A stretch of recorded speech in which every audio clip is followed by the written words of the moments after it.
All this week, Homefront is in Norfolk, Virginia with the Navy. First tonight, some Ohio sailors are key to getting to the shore when it really matters. Some call them the taxi of the Navy, but it's unlike any rideshare you've ever taken.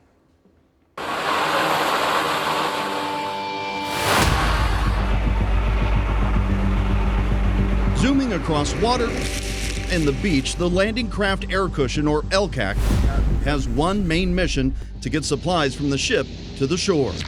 Ohio native Tristan Weaverly, my grandpa was in the Navy, comes from a long line of military service.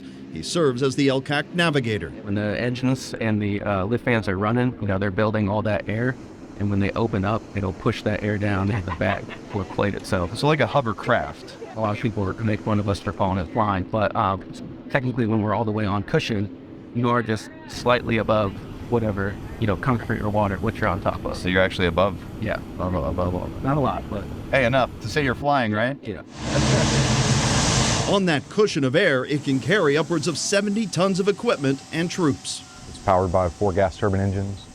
It's about 16,000 horsepower in total. And you feel it? You can absolutely feel it. I clear start. I got the chance to ride in the cabin to experience it firsthand. At speeds of over 45 miles per hour, fully loaded, the LCAC can shuttle Marines and their gear quickly to just about any shoreline on the planet. So without you, the Marines can't do their job.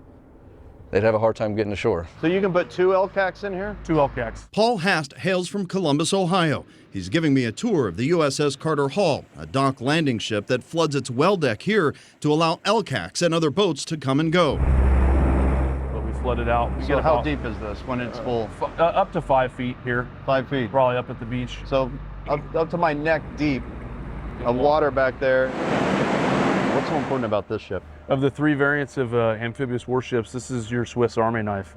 We've got a 30-ton crane, we've got a 180-foot well deck, and we have a series of boats and capabilities to launch boats. Yeah, this thing's been around a long time. At 609 feet long, the Carter Hall can pack it in. Lieutenant Hast says they will literally use every square inch during some missions. Yeah, I can move stuff down here while I'm landing a helicopter and loading an LCAC, punch the LCAC out, launch the helicopter, land another. You just do it all. So when you're in mission mode, you can have multiple things going on. It's like a nice balance of operation. Yeah, just it's a sheet of music. That type of mission requires strong communications, something held together by another Ohioan, an IT technician, William Roselle. Communications-wise, making sure we can get out to other ships can get out to us.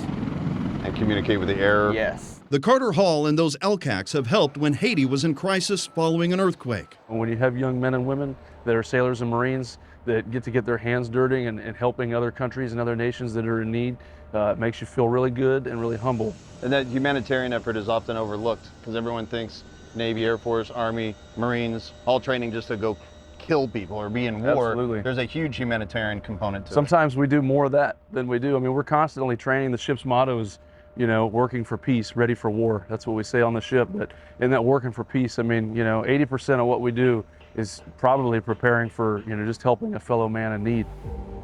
More recently, the Carter Hall teamed up for another real-world mission, a silhouette of their prize now painted on the ship's giant crane.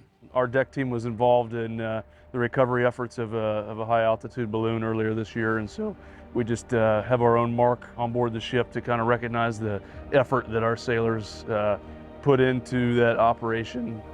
And so they're very proud that they got to be a part of it, and they wanted to put it on the side of our ship to tell the rest of our Navy peers what we've been involved with. Well, like many of the ships we visited, the Carter Hall is going through preparations, repairs, and even upgrades to get ready for their next mission. And tomorrow night at 6 on the flight deck of the aircraft carrier USS Dwight D. Eisenhower, and the local sailors keeping everyone safe while out to sea.